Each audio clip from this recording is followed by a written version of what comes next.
Hello and welcome to Vergecast, the flagship podcast about being right, about esoteric legal opinions 4.5 years later after you wrote that blog post.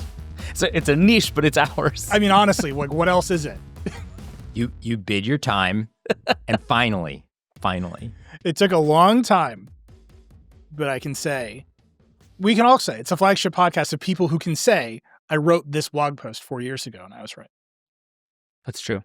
That's where you want to be in life. And I welcome our tiny but dedicated community. Our competitor podcasts in this field, as you know, are weak. And Yeah, we're going to win this Webby next year for sure. I'm your friend Nilay. That's David Pierce. Hello. Jake Kastrenakes is here. Hey, good to be here. Obviously, what we're talking about is the big Apple ruling that came down this week. Apple was found in contempt of court, referred for criminal proceedings because an Apple executive lied in court under oath. I was joking with a big tech executive today that sometimes I think we founded The Verge 13 and a half years ago to cover this story.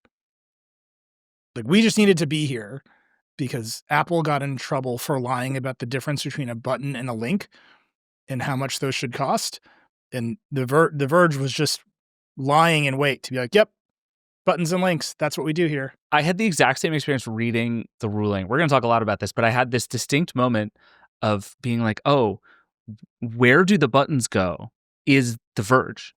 That's the whole question we are here to answer. Yep. Is where do the buttons go? Yeah, there's a line in there that says a better designed button would make the market more competitive. And I was like, well, we did it. That's the Vergecast. Like, I don't know what to tell you. That's our whole show. That's all we ever talk about. So we got to talk about that at length. All of us have been covering that story, every inch of that story for a long time. So we got to talk about that. Meta is still in trial. Its antitrust trial is ongoing. David was at the Google trial where Sundar Pichai was on the stand this week. We'll talk about Brendan. We always talk about Brendan. He lurks. He looms over the ecosystem. But first, I want to start with a party speaker update. Party speaker update. A very important party speaker update. Party speaker capitalism is in the running to become the newest podcast within a podcast at the Vergecast. So as you all know, it is our belief that the market for gigantic Bluetooth party speakers with LED lights in the drivers is bigger than anyone can comprehend. It's right in front of you, but it's so big you can't see it. Just like the party speaker. It's a worldwide phenomenon. It is driving the whole tech industry, and no one wants to talk about it. It's shoved under the rug, and we talk about it here on the Vergecast. We're 5 generations into these things. The market is demanding them. People are providing them. Over and over again. They're getting bigger. They're getting bolder. So we've asked people to send us these party speakers in the wild. It's like cryptids. Have you seen Bigfoot? I will say a lot of people send us photos of the speakers in the box in the store. I appreciate you. I love that you see a speaker and you think of us. It makes me happy. That's not what we want. That's not in the wild. You know what I mean? That's in captivity. It's restrained. The speaker zoo, as we call Best Buy. Yeah. I want to see what's really happening. I want to see what this market really looks like. So we've gotten 1 million pictures of speakers in stores, but that's not quite it. I appreciate you, but that's not it. We've gotten a second million set of photos of speakers at kids' baseball and softball games. Yes, those are very good. Those qualify. These are the primary market, from what I can tell. Walk-on music for 12-year-olds who are about to just hit a dinger. That's what party speakers are for. Everyone's very happy about this. Great. I would like to understand what is going on in Europe based on the imagery we have received from our listeners in Europe. So Daniel sent in a picture of 2 people riding a scooter, like one of those bird scooters. The person in front is sitting on what appears to be a 3-foot party speaker with his hands on the handlebars. And then there's a person standing on the back on the brake, and they're just cruising. This might be the coolest picture I've ever seen in my life. It is one of the most European pictures I've ever seen in my entire life. We'll run it. We'll put smiley faces over the faces, the whole thing. If you watch it on YouTube, you can see the photo. We'll put it in the container post on the website as Everybody looks really cool. Daniel says he thinks that the speaker is on, the lights are on. He took the photo from his car. I appreciate you having the wherewithal to be in your car, see this, pull out your phone, snap a photo, think of us, and send us the photo. Yeah, there's a little motion blur in here. Like, something's happening. That's what you want. Like, if you run a tech podcast, you want people to see this and be like, I need to send this in. That's the kind of citizen journalism we're looking for. Daniel says he thinks it was on because the lights were on, but he was in a car so he couldn't hear it. And then he says, somehow it's not the first speaker on scooter I've seen in Oslo either. So there's a hot new trend in Norway where people are putting speakers on the scooters and cruising around with the speaker as a chair. I love it. Just send us more photos of that. Is it possible that portable stool that plays music is an underrated feature of the party speaker? I don't know, man.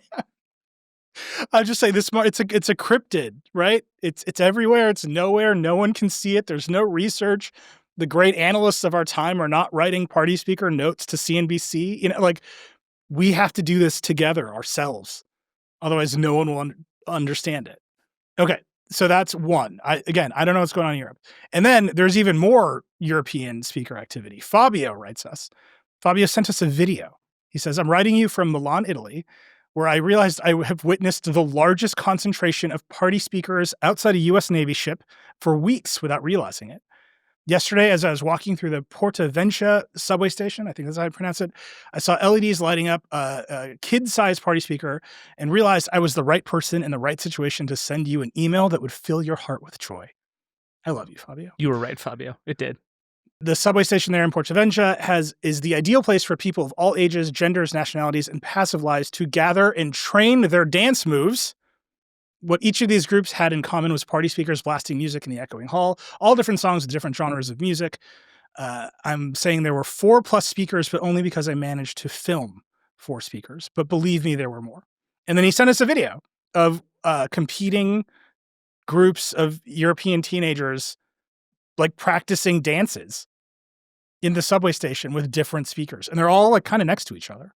This suggests a possibility that I had not even considered until just now, which is a party speaker arms race. Oh, yeah. That is, the party speakers, the only way to outdo someone else's extremely portable party speaker is with a larger, extremely portable power speaker with more bass and more lights. This is how, the way Apple gets you from a MacBook Air to a fully kitted out MacBook Pro, you got to go up the line or you're going to get bested on a party speaker. So wait until you're the next one. God. So I said last week, my dream, because we had heard that the U.S. military has a lot of party speakers in it. And I said, can someone please send me a picture of a party speaker next to a fighter jet? Preferably taking off. I will say I requested taking off at dusk. But we got the next best thing. Jason, who is a literal fighter pilot who listens to the show, thank you very much, Jason, says, I can confirm that the U.S. Navy is a target population for the party speaker market. I am a pilot in a U.S. Navy FA-18 squadron, and our sailors love the big party speakers for providing something to listen to while working in the hangar while shoreside or in the hangar bay of an aircraft carrier when deployed. They can't wear AirPods while working. They need to maintain clear ears, and the work environment can be loud, so you need speakers to pump out a good amount of volume. Anything that has lights, added cool factor. The Navy units don't purchase them. Our sailors do it on their own dime to make work a bit more pleasant. It is not uncommon to have dueling party speakers playing very different music separated by 100 feet. It is chaos for the ears, but it helps with morale. And he sent us a photo of a party speaker next to an F-18, which rules. And he actually gave us the model number of the speaker. It is an Edison PSL 800. I love it. This is maybe the best photo we've ever gotten at the Verge. It really is. It's very good. And I like this because you can sort of imagine the meeting at Sony and all these other companies where they were like, should we make it so that you can use a bunch of them sort of together? You can chain them together via Bluetooth or whatever. And somebody's like, who in the hell is going to put more than one of these in a room? Look at the size of this thing. Why would you need more than one? And the Navy's like, listen, guys, I need 6 of these all at once together. So a lot of them can do Oracast and actually be chained together. This is a part of a mesh audio standard that exists. They've all done the bad thing, which is they took the standard and they named it their own thing. So you don't know, but it's actually this thing called Oracast. And so you can chain 100 speakers together with just a standard that exists that all the companies support. But that's good. Okay. But that's not what we're seeing. We're seeing groups of competing teens playing different music on different speakers right next to each other. Groups of sailors doing fighter jet maintenance, playing different songs and different speakers right next to each other. This is like the end result of I'm listening to my own TikTok on the subway, but now with like, this is your arms race. We're all listening to everyone's TikTok on the subway. I love it. I love it. All of you, thank you for emailing us, even the people who send us pictures of the speakers in Walmart. This is an escalation. You got to send us even better pictures and videos of party speakers in the wild. We have to figure this out as a community. There's no market intelligence on party speakers. If there is, it's like locked away in the Sony vaults. We're going to bring it out. We're going to bring this to light. The media is not talking about this. The mainstream media could never. Say, do you see this in the New York Times? Right? You turn on CNN at night. Are they showing you pictures of fighter jets with party speakers? Edison PSL 80s? 800s? That's what I'm not even whatever. They're not talking about this. I love it. Thank you all so much for sending this stuff. We want to see more of it. It is very funny to me. And I love that we're doing this little project together. All right, we should talk about Apple. It's a big one. Middle of the night filing from Yvonne Gonzalez Rogers, the judge in the case Epic versus Apple. That case filed in 2020. Big trial, right? Epic said Apple had a monopoly over its own devices, which is it's a very big argument to make in 2020 that, like, you have to rewind your brain. This is the beginning of the modern tech antitrust era, right? All this stuff hadn't happened. The idea that Meta and Google and Apple would all be facing federal lawsuits about having monopolies was not on the table in 2020 when Epic filed this case. Epic also picked this fight very specifically and very aggressively. Like it dropped the 1984 commercial. It dropped. It did a thing with payments inside of Fortnite designed to get kicked out of this. Like, antitrust moves slowly, and this case has taken 5 years. But Epic has pushed harder and more aggressively and more, like, with more spectacle than anybody else in this entire whole realm of antitrust fights. Yeah, and it against Google, it has won in like substantial ways. Against Apple, it's really interesting is, again, it was so early that I think the judge in that case looked at Epic's arguments. It looked at the standards, the sort of like 1980s antitrust standards that we had. Again, 2020, pre-Lena Khan at the FTC, right? This is the Trump administration this case was filed under. So we hadn't had this big conversation about changing antitrust standards and whether Ronald Reagan was bad. All this stuff that created the conditions that we're in now. This is before all that. So I think the judge looked at all of that and said, well, I'm not going to be the first judge in this case to accept this like pretty big idea that Apple has a monopoly over its own devices in this specific way. Like, no, I'm not. It's just like not going to happen. But I have all this evidence that the App Store is bad and that Apple restricts competition on the App Store. And I'm sitting in California, and there's a California unfair competition law. And I'm going to say, under this California unfair competition law, which is very broadly construed, Apple has to stop prohibiting developers from even saying you can buy digital services and digital products elsewhere for a cheaper price. Because at the time, Apple prohibited Netflix and Spotify and Epic and anyone else from even saying this subscription is $3 cheaper if you do it on our website. You couldn't even say you can also subscribe on our website. You couldn't even have a link to your website. Yeah. It was like in the Apple ecosystem, the broader internet did not exist and was not allowed to exist. And that was the thing Epic won on, right? Like it lost on some of its bigger swings, but like we all spent a lot of time in those years talking about the phrase anti-steering provisions, and that became the thing here. Well, so there's this narrative. I could argue this either way, but there's this narrative that Apple won most of the case and Epic only won this small thing. And anti-steering was the whole thing. It was the whole thing. What Epic really wanted was to put the Epic Game Store on iOS and control its own store. But you only want to do that if what you're mad about are Apple's rules for its store. Sure. And what is the biggest rule? The biggest rule is the Apple tax. Like far and away, the biggest rule is that to put a button to buy anything in your app, you have to pay Apple 30 or 15 or whatever percentage structure it worked out to by now. And if you get rid of that rule, the incentives for wanting your own store kind of fall, right? you've solved the problem. The only reason you want another store is to have lower rates. Or in the case of the alternative stores we're seeing in Europe, to do apps that Apple otherwise wouldn't let you do. Right. Emulators and porn apps and stuff like that. But for the vast majority of developers, all they really cared about was, I can't do purchases in this app without paying Apple a fee. Like, Netflix doesn't care. You can look to Europe. Like, we haven't seen that much change. We have, which might be because Apple's rules are so strict over there still. But how many, brand new ideas for apps or models for apps are we seeing over there that couldn't exist in the App Store, right? Apple is just like, here's emulators. Well, so the number one model was emulators. And the instant that happened, Apple changed its rules to put emulators in the store. And so you see, like, competition leads to results. But my point is, the whole game here was always anti-steering. It was always letting developers say, you can transact for cheaper somewhere else. And Apple lost. It just lost. And so in the realest way, the biggest part of the problem was being dealt with by the court. And I think this judge, again, rewind your brain to that period in time, was looking at the landscape of antitrust policy and antitrust law and saying, yeah, I can't just like change the law before it's time. Like, she just wasn't going to do it. That's just not how district courts work. Maybe courts of appeals do that. Maybe the Supreme Court does that. They love doing that. But the sort of district court judge in Apple versus Epic wasn't going to say, you know what, this Lena Khan's a real firecracker. Like, it just like wasn't going to happen. So the Apple lost in this state court claim. They litigated to Ninth Circuit. They lost. They asked the Supreme Court. The Supreme Court said, no dice. This is done. And then I think Apple didn't take it seriously. And Jake wrote the entire narrative, which we should talk about. They played all these games to fake compliance with this ruling because they weren't taking it seriously. And they got caught in the worst way.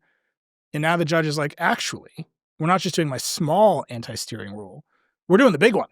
Like, you're not allowed to do anything because you've delayed for so long. You've made the harm worse. So now it's a free-for-all. App developers can do anything they want effective immediately to do transactions in their apps. No more fees. And you have no choice. And she says, it's worth reading this entire opinion in full because it is full of bombs. At the end, she says, this is an injunction, not a negotiation. So it's like, this is over. I think the narrative here is important. And Jake, I know you wrote this through, and you should kind of give us the timeline because I think saying Apple didn't take it seriously actually lets Apple off the hook a little bit. I think Apple basically got this ruling and had 2 years worth of meetings about how to give two middle fingers to this ruling and to continue to get what it wants and to essentially, like we talked about it on the show, as malicious compliance. Like, this was the most malicious possible version of compliance, to the point where Judge Gonzalez-Rogers decided, actually, this isn't compliance at all. You have gone out of your way to not comply with this order while looking like you're complying with this order, and in fact lying to the court about how you're not complying with this order. But Jake, you ran down the timeline here. Can you just give us like the short version of it? Yeah, and the judge is pissed. Like, she sees through all of it and is furious about how it went down. Yeah, I think Apple has for a really long time operated in this environment where it can kind of just, control whatever it wants and do things how it wants to. Nobody's really on them. They make some tweaks around the edges and say, sorry, see you later. And they got this ruling, and back in 2021, and it felt pretty narrow, and it was kind of open-ended. It was just, right, you have to allow links and buttons. You have to allow them to go to the web. You can still charge if you want to. You just have to do it in a reasonable way. And so Apple sat down and they went, okay, how are we going to comply with this?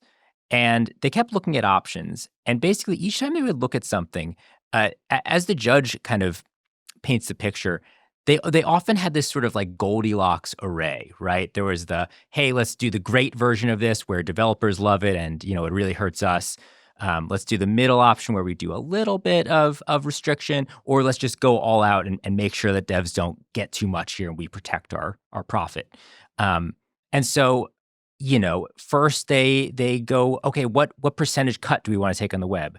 Should we do no cut? Should we do a little something? Should we do something else? And they're like, no, we should do it. We should take a cut. What cut should it be? Phil Schiller's like, I don't think we should do a cut at all. Tim Cook goes, 20%, 27%. Let's do 27%. How do they get to 27%? They just invent it. How should these links and buttons look? Should they be rich buttons that are clearly buttons? No, they should be text links because we want them to look ugly. Should there be a screen to notify you that you're going out to the web? Oh, we should make sure it's a big giant pop-up that takes over the whole screen. And so every single time the judge looks at this and goes, they internally discussed options that were not so bad. And then they chose the worst option. And I think there's this thing that happened where they had some leeway. They could have put some restrictions in place. They could have done a fee. They could have done a big pop-up. But I think when they chose the worst option every time, the judge just goes, sorry, all you've done is maintain the status quo. I said that this is anti-competitive. You can't just continue to be anti-competitive. That's exactly what the injunction says to do. And when she gets to the end of this, she's just utterly put out and just saying, I don't think there's any reasonable world in which Apple believed it was actually complying with the injunction I put down. So there's another turn to this. The anger is doubled, tripled, quadrupled, because there was a first hearing about compliance and Apple showed up and lied to the judge and said, we commissioned this report that says, here's how much value we provide, and this is why it's these rates. And they had an executive, a VP of finance come on in it and say all these words about when the decisions were made. And the judge didn't buy it in the room at that time. And she sent them away and she ordered document production. She got all their emails and all their Slacks, all their meeting notes, and said, we're going to have another hearing to find out what you were doing in real time to see if what you are saying to me is true. And so all of this stuff that we have, Jake wrote it through. It is just a story. The judge wrote a story in her opinion, and Jake just translated it from legalese to like human. It's just a story about Apple having these meetings backed up by notes. At moments, Apple engineers and PMs and designers are literally discussing how to make the language scarier because the execs will like it better. Like that is a literal phrase that we have from their Slacks. And then an Apple executive showed up in court and tried to argue that in design terms, scary doesn't mean what you think it does. Yeah, it's a term of art. Judge Raj is just like, no, it's not. This is all designers are like, scary it up a little bit. Yeah. People say that all the time. Jake, what did the judge say? It strains incredulity or something? She just said it strains common sense. She was just like absolutely like, come on, I cannot believe you are lying about scary having a specialized meaning. Like you want it to be a scary message. They kept adding scarier language. So at the end of it, Tim Cook looked at it and was like, we need to add some more. Like they all just wanted that. We're talking about the full screen pop-up that appears when you click a web link. That is this big warning that you're leaving the app. It's like they had an option that was just a little pop-up that said, "Hey, you're opening Safari," and they're like, "No," like giant paragraph of text. Yeah, yeah. And just Nilay, to finish what you were just saying, the thing that they discovered after getting all of this documentation was that this study that Apple had commissioned, basically saying, here's why we're worth 30%, that they said they then made all of their decisions about, actually came at the end of all of this process, where Apple had spent months and years debating what to do here and then gave themselves data at the end to justify all the decisions they had already made. And then showed up in court and lied about it. Right. Well, and this was a particularly big deal because the last time around, the judge had said, hey, okay, you can charge a commission for stuff outside the App Store. It just has to be based on something. And so in this ruling, she's going, what is this based on? You had the opportunity to value your technology, to figure out what it was worth, and you just didn't do any of that. You decided on a number and then worked back to get up to that number. And that was a big out. I think she even calls it an out in the ruling. This is a big out for Apple, right? It's not everyone gets to put their buttons in and not pay you any money. It's we understand, the court understands that you spend a lot of money developing iOS and the iPhone. App developers, it's fair to expect them to pay you for that work in some way. Figure it out. Figure out the formula that's fair so that developers can make good decisions. And it feels like they're participating in the market. And Apple picked a bunch of numbers that basically made it impossible for developers to leave in app purchasing. Right? Instead of 30, they picked 27%. And every developer, it's in this record as well, says, well, Stripe is going to cost us more than 3%. Yep. So this is just not worth it to us. And the judge says, well, that's just not right. Like, you just picked a number because it sounded good. And you know that developers aren't going to leave. Like, here's all this evidence of these executives talking about how developers won't leave. The only person, by the way, who comes off looking good in this entire sequence of events, Phil Schiller. Phil Schiller, yeah. Kudos to Phil, who was the one saying we should not take commissions and fees. You know, Phil ran the App Store for years. I think he's still, he has like some emeritus role at Apple now. But I think he still plays a very active role in the App Store. Oh, yeah. He's the one who talks to developers. Like, he is the face of that organization to developers. He used to work with Steve Jobs very closely. I think he was there in like the PowerBook years when Apple was not a behemoth. I think he knows what it's like to be the underdog and need those developers to do what you want them to do instead of punishing them to do what you want them to do, which is what you can do when you're very powerful. And at every turn, he's like, well, what if we do the right thing? And Luca Maestri, Apple's CFO, is like, what if we just charge them all the money we can? And Tim Cook is picking the finance team. Yep. Literally, the words Cook chose poorly are in this decision. And I look, we have a lot of people listening to us. We're not interpreting the decision. This is the judge saying it as clearly as she can. This is over. I have made these findings a fact. This is what happened, and this is what Apple has to do now. No more excuses. Actually, at the very end, I think the last line of the ruling is there will not be another bite at the apple, which you can just see her just hit and return at the end of that one. I mean, bang! Take it out of the typewriter, done and done. Yeah, exactly. But yeah, there's something there where, look, I mean, these are big businesses. They have to print a bunch of money. Apple's stock price affects things like firefighter pensions in this country. Like, these are massive load-bearing pillars of the American economy. They have a lot of people that they are beholden to. But you can just see that they picked the finances over the product over and over again. And if they had just figured out a way to make in-app purchases worth more to developers than leaving the ecosystem, developers, I think, would have picked in-app purchases every single time. It's just easier. And they didn't. Instead they punished the ability to compete.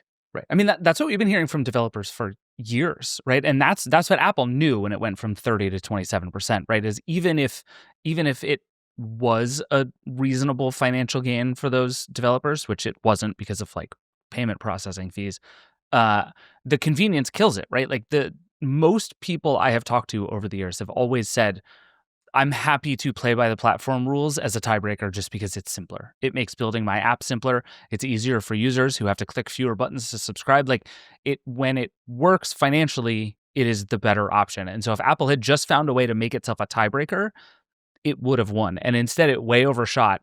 And so Judge Gonzalez-Rogers just basically blew the whole thing up. Yeah. So just to sum up her ruling, it's just literally, she says, to summarize, the court found that Apple's 30% commission allowed it to reap super competitive operating margins, was not tied to the value of its intellectual property, and was thus anti-competitive. Apple's response was to charge a 27% commission, again tied to nothing, on off-app purchases where it had previously charged nothing, and extend the commission for a period of 7 days after the consumer had left the app. So if you left the app in a link and then bought something on that website 7 days later, you still owed Apple money, which is nuts. Apple's goal was to maintain its anti-competitive revenue stream. The court prohibited Apple from denying developers the ability to communicate with and direct consumers to other purchasing mechanisms. Apple's response was to impose new barriers and new requirements to increase friction and increase breakage rates with full-page scarce screens, static URLs, and generic statements. The goal was to dissuade customer usage of alternative purchasing opportunities and maintain its anti-competitive revenue stream. In the end, Apple sought to maintain a revenue stream worth billions in direct defiance of the court's injunction. This is bad. That's just brutal. Bad. And again, Yeah. This is not, Apple says it will appeal, but this is not going to be the same kind of appeal. Like, but in the meantime, also the other thing is, and this is the flip side of what happened before, is Apple did nothing for a long time because it didn't have to. Now it has to do something. Like, the thing that is going to change quickly is that developers are going to start updating their apps with loud, aggressive ways for you to pay for the app outside of the App Store, because they can now. Like even under the provisions before, there were all kinds of wacky things, right? You could have one link. It wasn't allowed to be in the normal in-app purchase flow. It had to be somewhere else in the app, which was like it was all design. It was just shenanigans all the way down. And now, by the rules of this ruling, I can open up my app and the very first thing it shows me is a link to go subscribe somewhere on the web. Yeah. I can't pay in a button in the app is the one difference, right? Like it's still, it can send me to a website that takes Apple Pay, but it can't take Apple Pay right there. We're going to find out, because we are going to find out. This is what I was saying about being right 4 years ago. 4 years ago, the injunction was Apple can't prohibit developers from using buttons and external links. The difference between a button and an external link exists only in our shared metaphysical reality. Sure. Like, right? We all just decide that as a family, what the difference between those two things are. And like in this ruling, there are literal pictures of buttons and links that the court thinks are competitive and aren't competitive. And Apple every time chooses the least competitive one. Yep. It defines button all the way down to a piece of plain text with a little, that little box with the arrow. That's a button? Indicates you're about to go. They're like, that's a button. You can have that button. And the court's like, that's not a button. And Apple's like, isn't it though? And that's where we're at. Right. And so my headline 4 years ago is the future of the App Store depends on the difference between a button and a link. Like Apple pushed back on that hard. They're like, everyone knows. And then for 4 years, it spent time trying to convince the court that these shitty links were actually buttons. This is a real thing that happened in our nation's court system. And the judge eventually got tired of this and said not. And now she said, look, we're not arguing about buttons and links anymore. Here's what I'm saying. To make up for all of your bad behavior, you are no longer allowed to impose any commission or any fee on purchases that consumers make outside an app. And that means you have no reason to audit, monitor, track, or require developers to report any purchases or any activities that consumers make outside the app. So Apple had this ability before, but they acted badly. So the court says, nope, that's gone. I'm just taking it off the table. Apple's no longer allowed to restrict or condition developer style, language, formatting, quantity, flow, or placement of links for purchases outside an app. So any quality of a link is now off the table. Those two things right there are the whole ballgame. It's the game. That's the App Store. That is Apple going from what it wanted to the 180-degree not what it wanted. Like, this is the worst case Apple scenario. Apple also prohibiting or limiting the use of buttons or other calls to action, or otherwise conditioning the content, style, language, formatting, flow, or placement of these devices for purchases outside an app. So that you can style the buttons any way you want now. So now the difference between a button and link, it doesn't matter. You can style them both any way you want. She had a different bullet for links and buttons. She knows what she's doing. Judge Rush has figured this out. When I say this is a Verge story. They are not allowed to exclude categories and developers and apps from obtaining the link provisions, which they were going to do, right? They were going to say games in particular had to keep paying the money. All those Candy Crush whales are about to get a 30% discount. They are not allowed to interfere with the consumer's choice to proceed in or out of an app by anything other than a neutral message apprising users they're going to a third-party site. So no more scary language. And they're not allowed to restrict a developer's use of dynamic links that bring customers to a specific product page in a logged-in state, rather than just requiring static links that make customers have to log in again. Again, this is very Verge-y, right? Apple was saying you can only have static links, so you couldn't carry login tokens through the links. So you would land on, Netflix.com, but it wouldn't know that you were logged into the Netflix app. You have to log in again to get your discount. Apple knows this is friction. So the judge says, no, I'm all the way to mandating the use of dynamically generated links in apps so developers can pass login states. This is the ballgame. To your point, David, this is the whole game. It's the whole thing. Apple lost its revenue stream in the App Store. In-app purchase revenue is going to go down. If they'd played ball, they could have maintained a healthy chunk of it. One thing that I don't know if anybody has looked at in like 15 years or however long the App Store has existed, what does it actually look like for Apple to compete with web purchases? What does it do? What changes now? If they have to contend with this? I mean, I can think of a million things just off the top of my head. If you buy everything in the App Store or the Apple system, you have a catalog in one place of everything that you've bought. You have a catalog of every subscription that you have. You can cancel those subscriptions. You can manage your purchases. maybe you can transfer purchases to someone else because there's a shared, centrally maintained database of who owns what. You don't need a blockchain for that if you just trust Tim Cook to run that database. So like, there's a million things you can do if you are the central transaction provider that Apple has not had to do or not even been pushed to do because you can't buy anything anywhere else. And so the only thing you can offer outside is it's a little bit cheaper, then you're terrified of that. But if you say to customers, protect your purchase by buying it with Apple, it will cost $1 more, but here's all these services you get for that $1. Like, maybe that'll work. It's also easier. You don't have to do anything else. You just like push this button. But they haven't had to have these ideas. Right. I mean, the other thing I think is going to be interesting here is we're going to see a lot of different ideas about how to solve some of this friction. I mean, it's not ironic that the simplest way to pay for things on the web is Apple Pay. And in many ways, what is going to happen here is people are going to punt from a thing that gives Apple a huge commission to a thing that gives Apple a small commission. And that's fine. But we're also seeing pretty quickly any company that collects payments is going to try to find a very quick way to collect payments on the web for your app subscription. Like this is going to become a really interesting competitive business. Like Stripe is out here already promoting stuff that it's doing. Patreon has big ideas about what it's going to do. Like the quick internet transaction market has never had to be interesting in this space because there hasn't been a reason to do it. And so not only is Apple going to have to figure out how to compete, all these other companies are going to have a chance to figure out how to compete. And I think that to me is where a lot of this stuff gets super interesting. Is like Netflix is just going to want me to input my credit card number, right? But in a fair fight against in-app purchases, where they are now at the same price because they can be, because Netflix doesn't have to pay 30%, there's actually fascinating competition to see who can give me the most to be the one where I put in my credit card details. The thing that gets me at that, which I was not expecting this outcome. I knew there would be a fight about buttons and links. I want to point this out. Yeah, we're all very proud of you, Nilay. I'm very proud. If you're not proud of yourself, if you don't love yourself, no one else can love you back. Is that true? Let's go down that rabbit hole for a while. Should we talk about this for a minute? Is that just a Coldplay lyric? I'm not 100% sure. All right. It's a weird time in America. I'm coursing with emotions. This outcome from our standpoint as consumers is the best outcome, because instead of we will force the App Store to compete head up against an entire other App Store with different rules and weirdo experiences and all this other stuff you're worried about, it's actually just everything's going to get cheaper in the same App Store that you love today. That Apple could have solved this so long ago.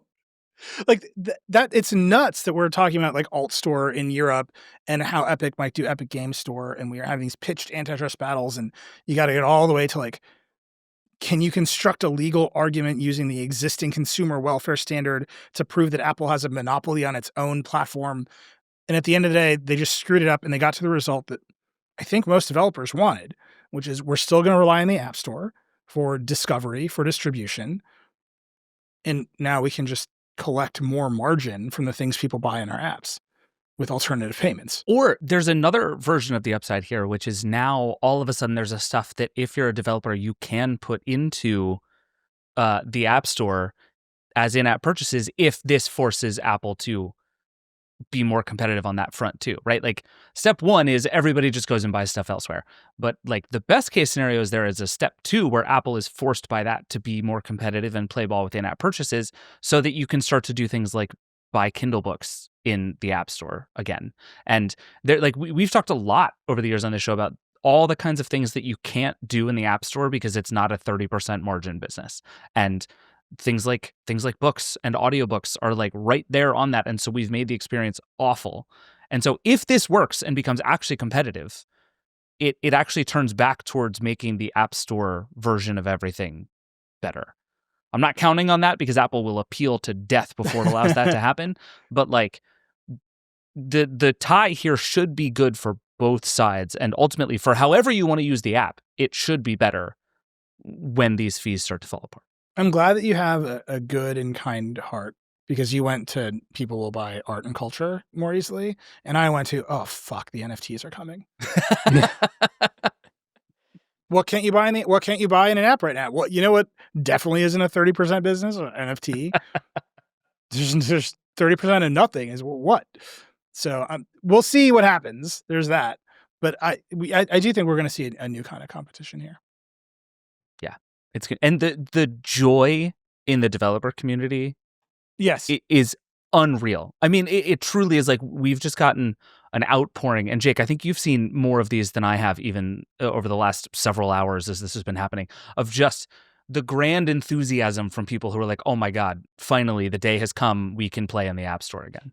Yeah, developers are usually pretty wary about criticizing Apple. And here, everybody's just like, got it, let's go. We're ready. We've been waiting for this. Like, we have the product ready. We're submitting it. Like, people are ready to go. There was one, Ryan Jones, who's the developer of an app called Flighty that I really like. It's I always follow Flighty because they're always at the forefront of like interesting Apple features. Like, whenever Apple releases anything, Flighty is there. I'm like, cool, great job, Flighty.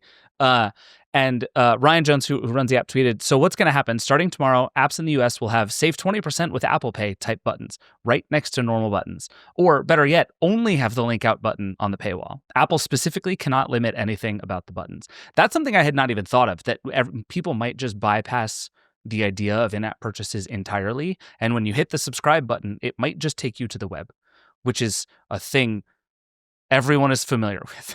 And suddenly, so like, not only do I have to compete with in-app purchases, I might be able to do away with them entirely. Yeah. And then you're still completing it in the Apple ecosystem with Apple Pay for a much lower fee. Right. The thing that I think is going to be really fascinating is if developers do this quickly enough and everything gets cheaper or more competitive or more vibrant, and there's all this excitement in the developer community, and then Apple appeals and starts fighting to put the genie back in the bottle, it still might not matter if they win. Because you can't be like, well, we won this court case, so everybody stop it. Go make your app worse. Yeah. Like, we will have run the A/B test. They like that 30%. Look, Todd Hazelton this morning woke up and was like, oh, I got to write this down. Like, the amount of pressure on Apple is out of control right now. So we'll link that piece too. It's really good. But he just listed them. He's like, okay, tariffs. Tariffs are going to increase the costs of every product, and Apple has to figure out how to work that into its margin. The Google search remedies case, which we'll talk about in a second here, might just take $20 billion off of Apple's bottom line. And that's pure margin. Google just pays Apple $20 billion to be the default. Yeah. They might just go away. That's one of the very real results of the case that is ongoing. And then the entire part of the business that's growing is services. Every quarter now, it's services that's growing. It's not Apple TVs and MacBooks. It's not the iPhone. It's not the iPad. It's services. What services? They don't want to say it. They want you to think of severance. It's not severance. It's Candy Crush whales. Yep. Apple's entire business has been taking 30% of Candy Crush whales, and that's been growing for years. And so you're going to take that too now. So you're going to lose the $20 billion from Google. You're going to lose the Candy Crush whale money. You're going to increase the margin pressure because of tariffs. Wow, that whole business has changed. By the end of this year, all of the fundamentals of Apple's business will be like flipped. And then, what's the next turn that everyone's talking about, whether you believe it or not? It's like AI. Well, they had to delay their AI project. Like, this company is suddenly like real shaky. And that's not to say the iPhone's bad. The thing that they do is really good. It is still like the centerpiece of the modern tech economy. But you're just like, wow, all of the pieces of this puzzle just got real frayed around the edges. Like, what's going to happen? How do they recover from this? And I'm hopeful. There's smart, creative, really interesting people who work at Apple, that they are finally forced to be creative and invent the next turn, as opposed to figuring out more and more ways to extract dollars from the iPhone.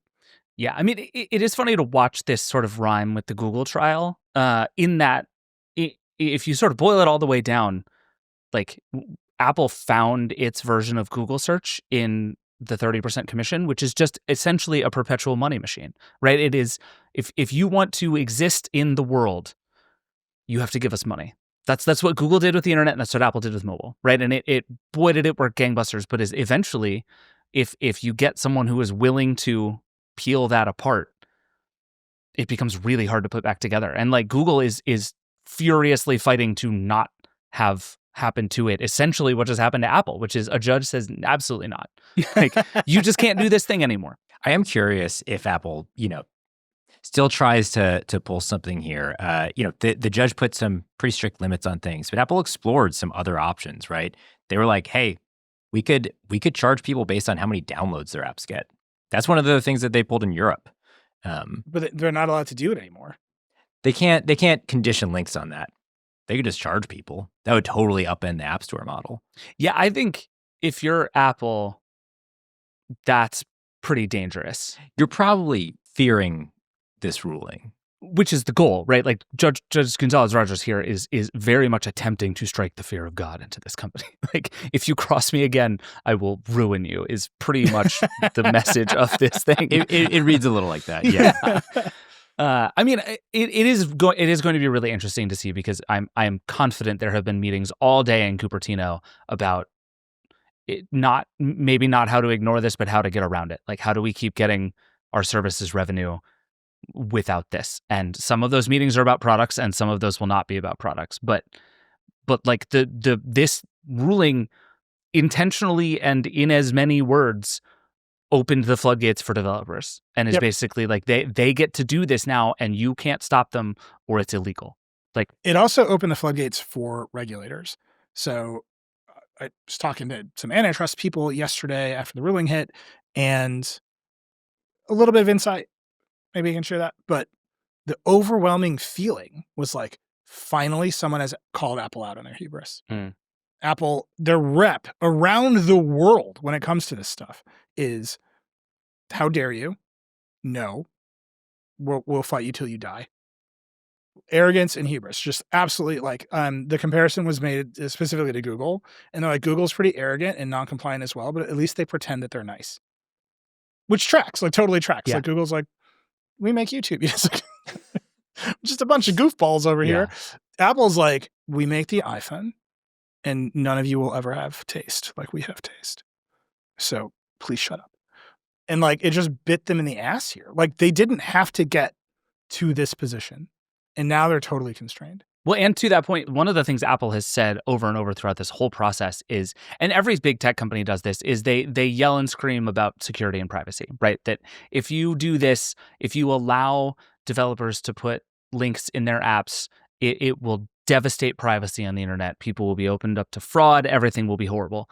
And all over this ruling from Judge Gonzalez-Rogers, it just says that is a lie. And that's not what you think. That is not how you feel, and I can prove it, right? And that is like the stuff in this documents was, you had a meeting about money, and then you told a story about privacy. And those two things have nothing to do with each other, and I am tired of hearing the privacy story because it's about money. And that is like, we've all kind of known that, but it's different to say it when you have the meeting minutes in front of you. And it's like, oh, you know what never came up in this meeting about whether it should be 27% or 30%? User privacy. Turns out you don't actually care, except as a justification to the public who you hope don't really understand what's going on. The thing that I heard specifically yesterday when I was talking to some folks was, if the DOJ is smart, they will take this ruling and amend the complaint against Apple for antitrust to include a bunch of what you're saying, right? That you can take your complaint and amend it. The complaint is basically the iPhone's a monopoly, and Apple uses it to illegally command all kinds of other industries. And there's a laundry list of ways to do that. Well, if you're smart, now you have a bunch of evidence that says, oh, they super do that. And you're gonna amend your complaint to put and all of their defense, again, which is about privacy and security and taking the best care of users, may not actually be what you're worried about. Yep. So these things begin to stack up. Like, the regulators around the world are looking at this decision, and they're looking at this judge saying, actually, I can just body up and punch Tim Cook in the nose, and they're emboldened. Like, the joke I was making last night was like, there are bells ringing in Paris. Like, there's a bunch of happy gray-suited European lawyers being like, finally, it's like, it's happened. Like, someone has finally landed a punch, and it's because of Apple's attitude, and that is such an own goal. Like, they did not have to get here. That said, we have a statement from Apple that says they disagree with the judge's ruling. They're going to appeal it. There's an amount of, even all the statements we're getting, the indie app developers, I think, are very excited. The big companies like Spotify and Match Group that have been fighting this the loudest, a little more measured. right? Like they're all The proof is going to be in the pudding, right? Like it's going to be the app updates. Like I sincerely believe the next 14 days of app updates from all of these companies is going to be fascinating because here's the one that's going to be the most fascinating. Tim Sweeney says Epic will put Fortnite back in iOS. Yep. How? I was talking to Jay Peters about this earlier. Like this suggests that Epic has been updating the Fortnite iOS app for years, waiting for this day. I'm serious. Like that is what has been going on. Is Epic has been waiting to win so that it can victoriously and ceremoniously reappear in the App Store, triumphant over Apple's monopoly, and it's gonna work. And I guarantee you, every big app developer. Wait, no, how will it work? So the mechanics of this case, Epic broke Apple's rules by shipping a secret update to iOS Fortnite that allowed people to purchase stuff in Fortnite without in-app purchases. Apple kicked him out of the store, said you broke our rules. Epic said, "Aha, it was a troll." And they filed a lawsuit. They've gotten here where Apple's non-compliance with the injunction has gotten Apple in a bunch of trouble. But Epic lost on, did you willfully break the iOS developer agreement? There's nothing in this ruling says Apple has to give Epic its developer account back. Like, how are they going to put it back in the store? That's a good point. So I Like, think they it's do unclear to me. have Fortnite ready because they brought it to the EU a couple months back. Oh yeah, that's right. Yeah. Because they launched the Epic Game Store. They had another battle with Apple over a developer account in the European Union, which Apple briefly banned. So it remains unclear to me if they have a developer account in the US, or if Apple is required to by any means let them have Fortnite on the store. I feel like Apple's allowed to just be like, sorry guys, like we're pretty pissed about this. I will say Tim Sweeney put out what he calls a peace proposal, which is super not a peace proposal. No, it's just a He knife. says Epic puts forth a peace proposal. If Apple extends the court's friction-free Apple tax-free framework worldwide, we will return Fortnite to the Apple Store worldwide and drop current and future litigation. It's like, yeah, if you give in completely everywhere forever, we'll give you a video game. All right. Cool, buddy. Yeah. It sounds, David, like Tim is going to come on to one of our shows soon, right? I think so. I hope so. Okay, we've asked for him. So I want to ask him very specifically how he thinks he's going to get Fortnite back in the store. All right, we should take a break. There's yet more litigation to discuss here on our tech podcast about cell phones and party speakers. We'll be right back. Support for this show comes from LinkedIn. Finding the right person to hire for your small business is hard. You have to find someone who's not only amazing at what they do, but who you can also imagine working alongside for years and years. And they have to be available. Not an easy needle to thread, but when you do find that perfect employee, it's like striking gold. With LinkedIn, they say it's never been easier to find qualified candidates for your business. Based on their data, 72% of small and medium-sized businesses who use LinkedIn say that it helped them find high-quality candidates. And when you're ready to post, LinkedIn can help you write job descriptions and quickly get your job in front of the right people. You could post your job for free, or if you want an extra boost, you can pay to promote your listing. They say promoted jobs get 3 times more qualified applicants. Find out why more than 2.5 million small businesses use LinkedIn for hiring today. Find your next great hire on LinkedIn. Post your job for free at linkedin.com/track. That's linkedin.com/track to post your job for free. Terms and conditions apply. All right, we're back. Now on to active litigation. here on the America's favorite tech litigation podcast. Look, we opened with party speakers to draw you in. Yeah. If people would launch more gadgets, we would talk. Like it's about to be developer conference and gadget season again, and I'm very much looking forward to that. Wait, can I sidetrack you? Because David, there was something you wanted to talk about up front that we skipped over. Oh, you're right. So we could do a little intermission here. Let's do a brief gadget Like a palate intermission. cleanser? Yeah. Because I need to know, Nilay, you in particular, but both of you, we got to talk about the Slate truck for like 5 minutes because we talked about the Slate truck with Tim Stevens on Tuesday's show. He wrote a great story for us. He's written a couple of great stories for us about the Slate truck. I would say, without giving too much away, traffic to our website suggests that this is the most interesting thing that anyone has done in a very long time. It's neck and neck between Slate Truck and calling Jeff Bezos a coward. That's our audience. That's about right. Yeah. So what do you think? You weren't here for our talk with Tim on Tuesday. What do you make of the slate truck? I listened to it actually the other day. I love Tim. Tim and I used to work together at Engadget. It's so much fun when he writes for us and does stuff for us. I'm like, take my money. I don't need a pickup truck anymore. I used to need a pickup truck when I lived in the woods on an unpaved road and had to take my own trash to the dump once a week with a baby in the house, which meant the trash could not stay in the house for more than 2 days. If you understand what do you understand what the baby was doing? Babies like trash. Babies make the worst trash in human history. Yeah, that's real. It's not great. So yeah, we, there was a time when I like loaded the bed of a pickup truck like several times a week in a pandemic and drove away, and that was great. And then I moved to Westchester. Pickup truck was incompatible with this area. Sold the pickup truck, and then I saw the slate truck, and I was like, what if I found a reason to take my own trash to the dump? But it's not a very pickup-y pickup truck. Like I No, it's have very never small. once in my life been like, you know what I need is a pickup truck. And I have still been on the Slate Auto website a half dozen times this week being like, I could buy this car. They did the one extremely smart thing about the Slate Auto website. Even if you're not a pickup truck person or a car person, the configurator is so much fun because the thing is so modular by design. They're like, I don't know, today I want a yellow SUV. Tomorrow, a red pickup truck with a Bluetooth speaker. And then you're like, screw with it. I think their ability to capture the trends in cars right now with what people are doing with cars and not what like Ford thinks people are doing with cars is super interesting. So every, car culture is dominated by people wrapping their cars. Like all over the place, people buy, like car people buy what, when you're like trying to buy a car, like a used car, if you're a car person, there's a party that's like, I want to make sure I get the color I want. But there's another part that is like, I know exactly what set of specs and option packages I was looking for. And the color is almost immaterial because I'm absolutely going to wrap this car when I get it. Like that's just a thing that happens in this world. Lots of people wrap new cars. So for Slate to say, you know what, like we can just do away with a paint shop or metal body panels and assume that our customers are going to wrap the car to their specifications. There's something about that I think is incredibly smart, right? They're not at the, what does the big company think the market wants?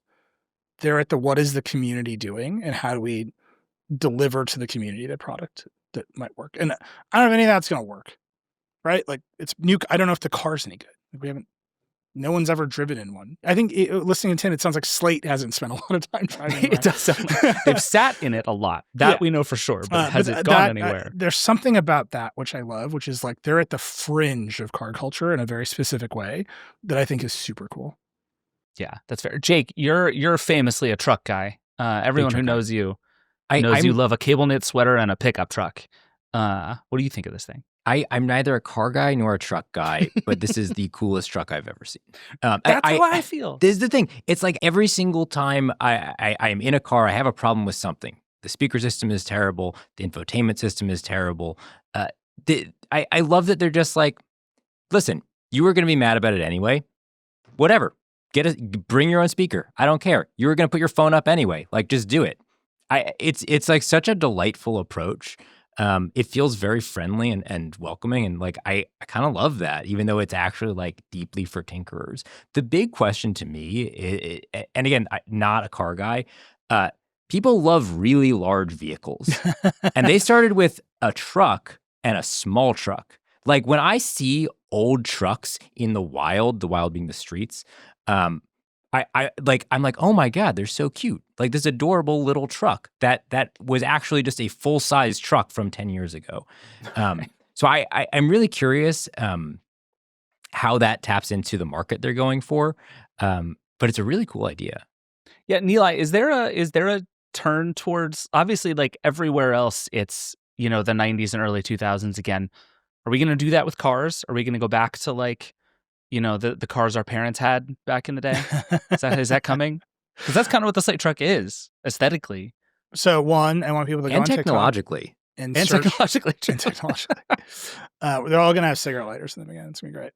I drove around with a boombox on my passenger seat for a long time. Like that's a real thing. Go on TikTok and just search for the Ford Ranger song. No further commentary. It's just an ecosystem of content that you can be a part of. It's very good. When I say my TikTok feed is trucks jumping over stuff, I'm offering you a door. That's very good. The market's distorted. The trucks are big and they cost $100,000 because trucks are excluded from some fuel economy standards and people buy them and then you make them bigger and then dentists can write them off on their taxes in specific ways. And then you make them cost so much money because that's just pure margin for the automaker. Like there's like a nonsensicality to that part of the market because when you show people a picture of like the Rivian R3X, everyone's like, that's what I want. I want a weird little 80s hatchback that goes 300 miles on a charge. Like, give me that. You show people a Ford Maverick, which is still huge compared to the Slate truck. And they're like, I want that. Give me that. So there's a distortion in the market that I think everyone thinks is real, but it's like, it really is like part of tax code is like section 179. It's like you can write off the full value of a giant vehicle all at once if you run a small business and you claim that, yes, your dry cleaners needs a truck of this size. And so people do it. And like there's just a distortion in the market. And I think this is the antidote to that in a real way. But I know like car makers have been making the cars bigger. The other thing I'm curious if the audience feels this way. I think all cars are ugly right now. Like they are so ugly. I agree with that. Yeah. Very, very few cars are just straightforwardly beautiful. And this trend back to sort of classic designs, like very handsome profiles, it just can't come fast enough. Oh, I totally agree. We've been lost in this like cars should look like the future thing for a while now. And like there's a Hyundai and Genesis dealership just down the street from me. And so like every day some new stupid spaceship looking thing comes driving by my front door and I'm like, what have we done here? Like people love the Ioniqs.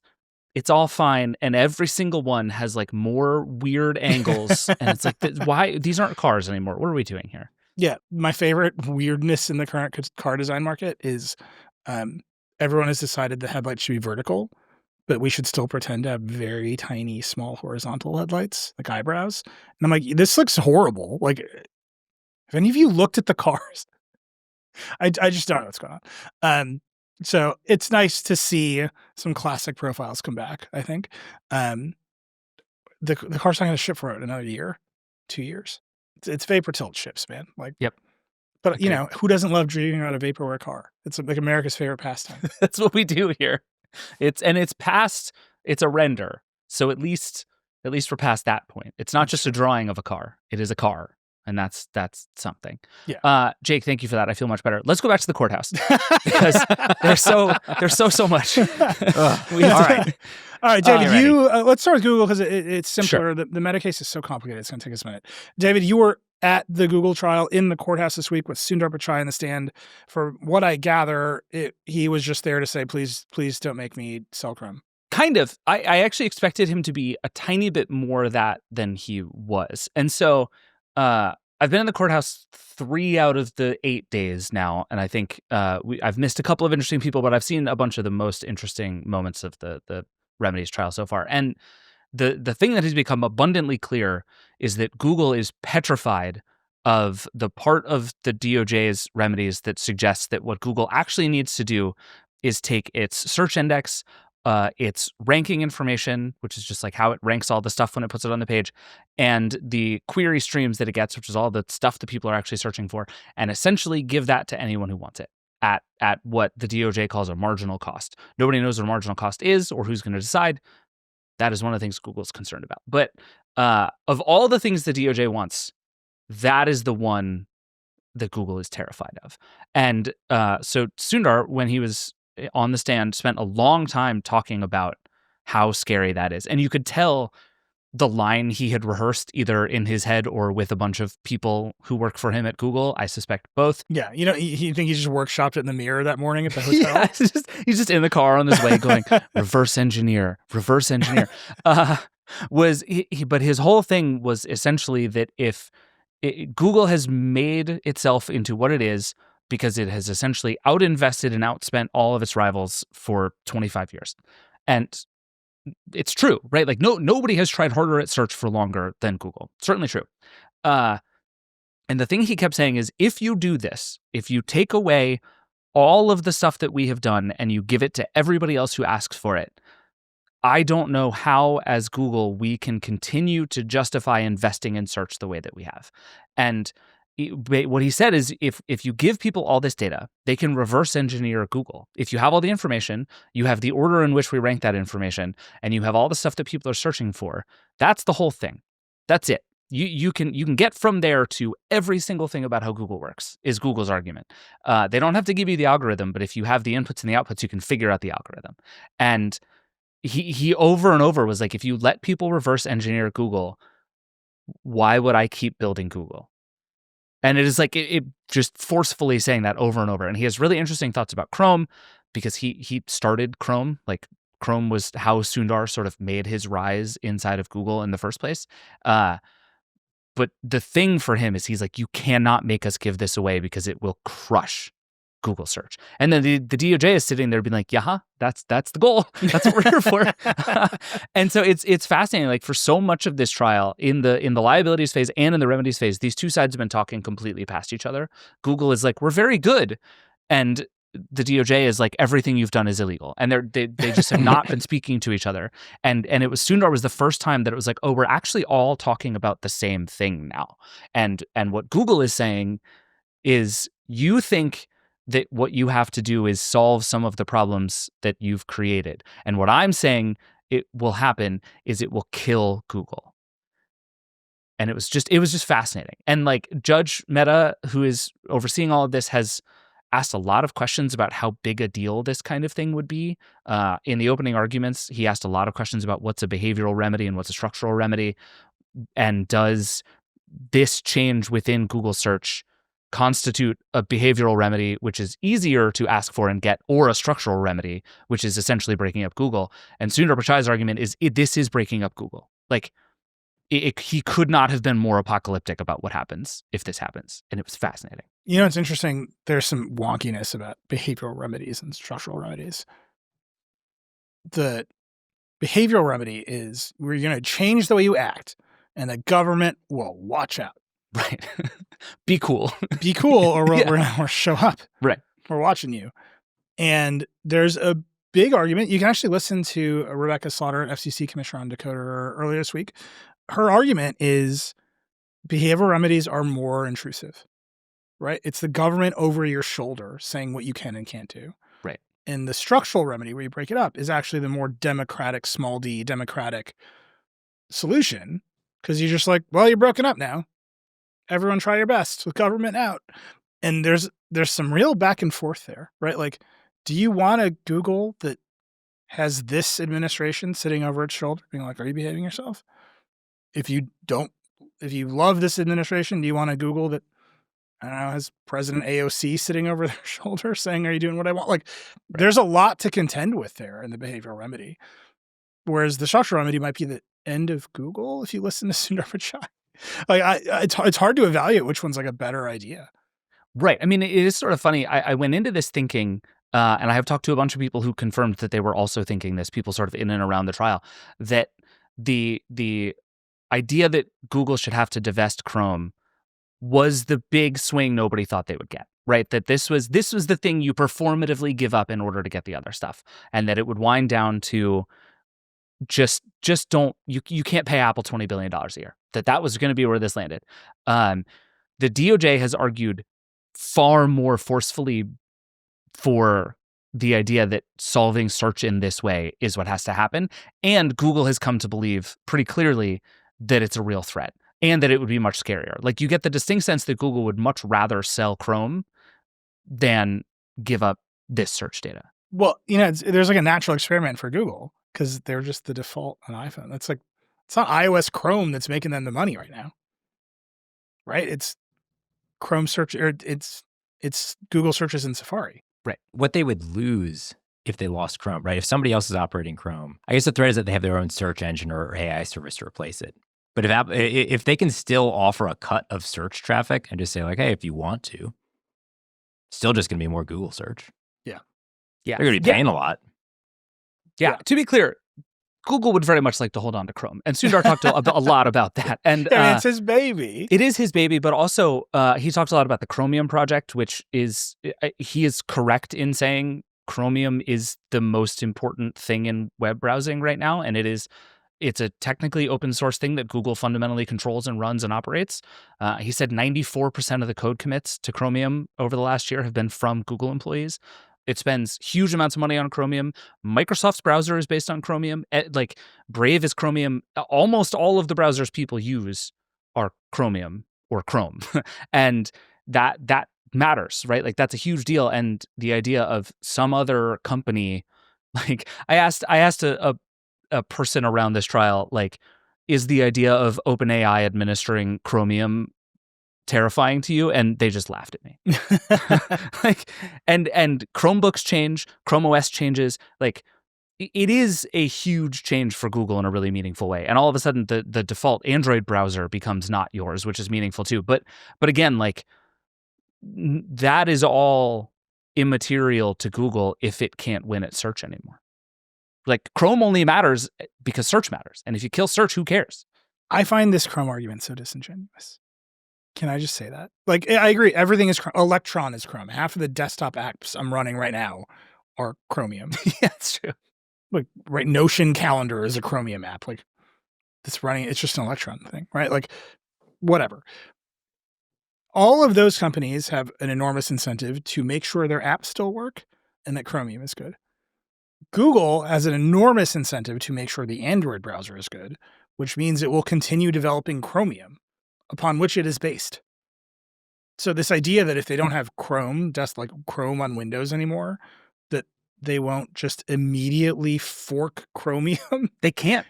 That's not allowed. They're not allowed wouldn't to make be allowed a browser by at all. the rules of the remedies that the DOJ has proposed. Google would not be allowed to do that. It could land elsewhere, but the idea of, right, like, they can negotiate their way out of that to say we need to make our first-party browser on Android. Right. A question we've gotten a bunch from folks actually is, like, couldn't Google just make another browser? And there's a ton of wiggle room in it, but, like, letter of the law, no, it couldn't. It would not be allowed to. Yeah, I mean, it just feels like that's the give and take here, right? Like, a bunch of people are still very motivated to keep Chromium going. A lot of people don't spend the money because Google will. Right. That's the interesting counterfactual. Right. But if that development moves elsewhere, it's not like all those people have suddenly lost their incentive. Like, Electron as an open source platform unto itself relies on Chromium. You can just see how that development ecosystem will, like, help. It won't be as big. It won't be as rich. Right. You won't get as many, like, you know, old time classic Google neckbeards, like, doing Chromium out of the good of their heart that, like, against no revenue, which is a thing that a company at Google scale can do and a company with Google's culture can do. Like, you know, I've interviewed Sundar before. I'm like, is AI killing the web for like an hour? And he's like, I love the web. And it's like, you believe him because he made Chrome. He cares whether or not he's actually killing the web. I mean, that was the heart of that conversation last year. I don't know what's going to happen here. It just feels very much like Google making a search a little bit more interoperable against the worry that someone will reverse engineer all of search and then make it so that Google is worth nothing to consumers is just like fake worry. They're still Google. People still say they're going to Google it. Yeah. Like, you could make Bing an exact copy of Google today and people wouldn't use Bing. Bing has made Bing an exact copy of Google today and people won't use Bing. There's something about this that just seems, we'll see what happens, but it feels like they're making all of this, you know, it's like the smartest people in the world are saying we can't solve this problem. It just never rings sincere to me. Yeah, no, I think that's fair. And the other thing I should say about Chromium is I've talked to a lot of people who make browsers who would love for Google to be less intense about running Chromium. Like, everybody I talk to who doesn't work at Google and works with Chromium is like, God, it's so annoying that Google runs Chromium because what they want goes and everything they do is to benefit Google in some way. And wouldn't it be great if we had a neutral thing that just wanted browsers to be great? The problem is that's very expensive and no one has ever done it before. But to your point, no one has ever done that before because Google always has. Yeah. So, like, is there a way in the wings for this to work? It's certainly possible. The DOJ certainly believes there is. Are there scaled open source projects that run the entire world that don't have a Google involved? Yes. Linux exists. Now, does Linux have its own deeply fucked governance problems? It absolutely does. But like, it exists. Somewhere Sundar Pichai just heard you comparing Google to the Linux Foundation and started sobbing uncontrollably. I'm just the whole world is like, man, I hope the one guy shows up to commit code to Linux for free. And like, it works. Like, thus far, it has worked. That's true. All right, that's a Google case where, David, I think you're going to be in that courtroom a bunch. Just down the hall. Upstairs? Around the corner. Down the hall. It's all pure chaos. My favorite thing is, this is a little inside baseball for everybody. So the way this works is these courtrooms. We should say it's the Meta case that's just down the hall. Oh yeah, the Meta case is just down the hall. And what I should say is, the courtrooms typically don't allow any electronics at all, right? Like you can't even type on your laptop while you're in there. You can't have phones, nothing. So what a lot of media members do who want to like take notes and write stories, there are media rooms for each one of them. And sometimes it's another courtroom and they just get like a video feed of the trial and they watch it there. They move the media rooms around every day. So every morning you show up at the courthouse and it's just pure chaos of a bunch of reporters trying to figure out which room to go to. And every morning there's somebody who thinks they're in the Google trial, but is actually in the Meta trial and vice versa. And the other day when I was there for Sundar, they started the morning with a completely unrelated criminal trial. Just like it was just another trial that Judge Mehta is overseeing. And so for 5 minutes, he just had like a procedural conversation with a lawyer about when they were going to talk to this guy about his crime. And people are like pouring into the media room as this is on the screens being like, who's in the jumpsuit? There's this guy in like an orange prison jumpsuit. And everybody's trying to figure out which Google executive this is. Yes. It's fantastic. I enjoyed it wasn't Andy Rubin. It was not, in fact. But so the Meta trial, there are like there are a lot of things going on in this Meta trial. But we should note, Lauren Feiner is in that. Do you and Lauren see each other in the courthouse? We do. We pass each other in the hallways a couple times a day. That's hilarious. And Lauren has become like sort of the house mom of the courtroom. Every time I look around, she's like directing somebody where to go and telling them where the cafeteria is. And she's like, no, the mediums are over there. Like Lauren lives in the District Court of DC. And someday she will leave and she'll be on the Vergecast and it will be very exciting. But there are kind of three threads that I want to talk about from the Meta trial this week. And the first is TikTok, which has come up an awful lot in the course of the Meta trial, because the like big open question for all of this, and we've talked about this, is like, what is a social network, right? And that what was it? One day where TikTok was gone has turned into this incredibly interesting data point of who competes with who based on what happened when TikTok was gone. And TikTok's head of operations was on the stand this week talking about what Reels is versus what TikTok is, and how people use Reels and how people use TikTok, and how Instagram has adapted Reels and its own app to match TikTok. But this question of like, what is TikTok?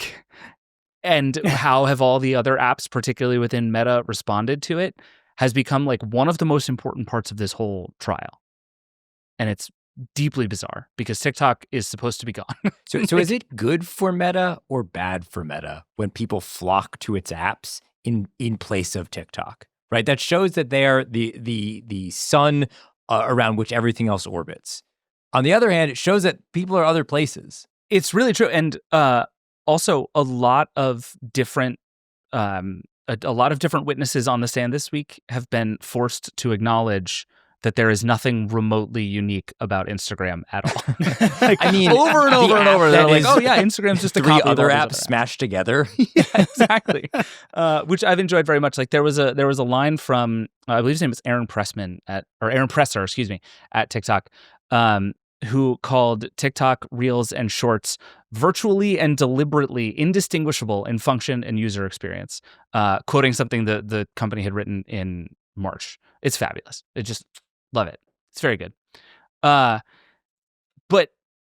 this TikTok thing, I think, to your point, Jake, is like Meta is trying to prove that it has millions of competitors, right? And that TikTok competes with Instagram and Instagram competes with Facebook. And actually, this is like a huge teeming ecosystem of places people hang out and spend their time. The case against it is that Facebook is a personal social network, and that's what it does, and that's where it has a monopoly, and thus all the stuff that it has done is monopolistic. And the TikTok thing, I think, on balance, probably helps Meta, because what they're saying is they've had executives from Tumblr and Pinterest and Strava come up on the stand and say, we're not a social network. We are about interests, right? Like even Twitter folks said this. Like we're a place to go for things that you're interested in, which is not the same as a place to go to find people that you're friends with. But Meta gets up and is like, well, when TikTok dies, everybody comes to our app, and then when TikTok comes back, everybody leaves and goes back to TikTok. So what do we do? I do think it's really interesting. Like it feels to me, and tell me if I'm wrong, but it feels to me like a lot of this case is premised around this idea of the personal social network, you connecting with your friends and your family, which is this very old school, 10, 15 years ago, I guess, vision of social media. And I feel like if Facebook vanished today, I don't know that there would be a one-to-one replacement. Right, that is just not how people are thinking about social media anymore. As I think, which maybe where are my angriest neighbors to try to send their friends to jail? There is another app for that. That is That's true. Nextdoor. Yeah, but like maybe that hasn't popped up because Facebook has this monopoly and they're being anti-competitive. But maybe it hasn't popped up because people just want different types of experiences on social media, and I feel like that's what we're seeing with all of these other companies that they're calling up. But this was Mark's insight. I mean, this is the heart of the case, Mm-hmm. is Mark Zuckerberg woke up and said, every so often, there's a new thing that people want to do on their phones that gives rise to another social network. There's another kind of sharing dynamic. And so Facebook was whatever it was, hot or not, for colleges. And then he identified photo sharing on Instagram and said, I got to buy that one. And then he identified, and there's all these emails where he lays out his thinking. And then he identified group messaging and said, I got to buy WhatsApp. And so the point here is the anti-competitive move was to stifle the thing that could have taken Facebook's market share.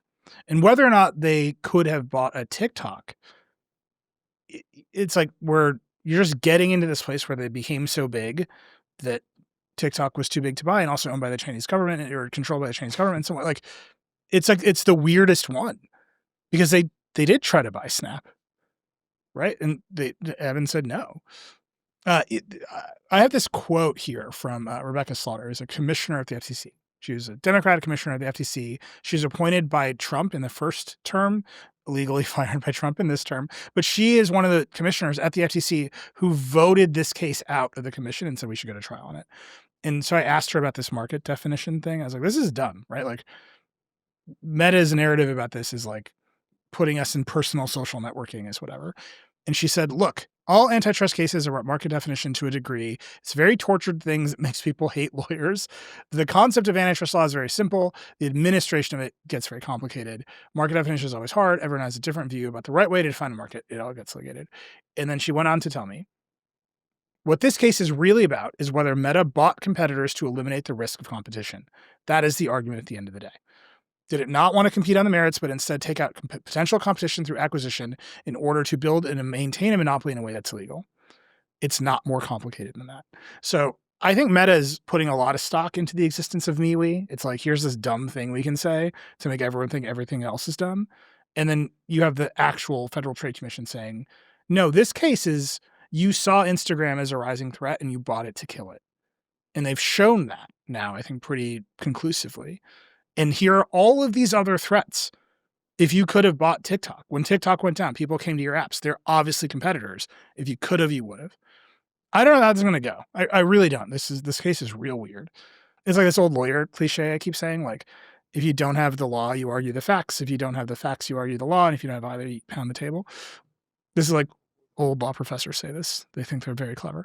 But that's what's happening here. Like, Meta is trying to argue the esoteric law of market definition, and the government is like, but you bought Instagram. Right. And that, I mean, we talked about this last week, but that was the thing that was so damaging about the Kevin Systrom bit of it. And to that point, actually, I think the most interesting piece of all of that this week has been about WhatsApp, which has come up more this week than in sort of previous parts of the testimony. And it has become very clear that Facebook was petrified about what messaging apps might do to Facebook in particular. And it was really worried that Google was going to buy WhatsApp and turn it into a cross-platform social network, which is very funny because at the same time Lauren is hearing this, I was sitting in the courtroom listening to Sundar talk about how bad Google Plus was and get burned by the plaintiffs for how bad Google Buzz was, and they literally use that as an example of how Google is not able to take care of its users' privacy. That's how bad Google Buzz was. And so Google, this company that can't make a social network to save its life, Facebook is terrified is going to spend a bunch of money on WhatsApp, make it cross-platform, and take over the world with it. Because to your point, they perceived messaging apps as the future of how people interact with their friends and family, which, check, correct. They won. That was it. That was exactly correct. The group chat has taken over the Facebook feed in a real way. And they were worried about iMessage and all of this stuff, right? They looked at all the messaging apps out there and said, okay, we are the place people hang out with their friends right now. That is going to move to messaging apps. It's more private. It's easier to administer. Like there's just a lot of reasons for it. And they went and got WhatsApp, A, because they understood that was going to work. B, because they understood that Facebook's own stuff, including Messenger, was not going to be that. There's been some really interesting testimony from folks at Facebook who were just like, Messenger just wasn't that thing. It was popular, but it wasn't it. It wasn't going to win. And then they were worried about what iMessage might be. Like there were questions inside of Facebook about whether Apple was going to turn on ads and more social features inside of iMessage. And Apple's just like, we're not going to do that. That's a stupid idea. We would never do that. But that's been the other thread of this is the same thing Mark Zuckerberg saw on Instagram, which is photo sharing is the way people are going to share going forward. And he was right about that. He was also right about messaging apps. And so now the question is, did Facebook sort of neuter WhatsApp by buying it, or did it help it ascend to new heights, which is the exact same question about Instagram? Yeah. I don't know, man. You should look at all these cases. The end, like Apple's just first quarter of the year is like, well, Apple's going to be a whole different company. Google's going to come out of these cases. By the way, we haven't even talked about ad tech remedies. Like that hasn't even started. Right.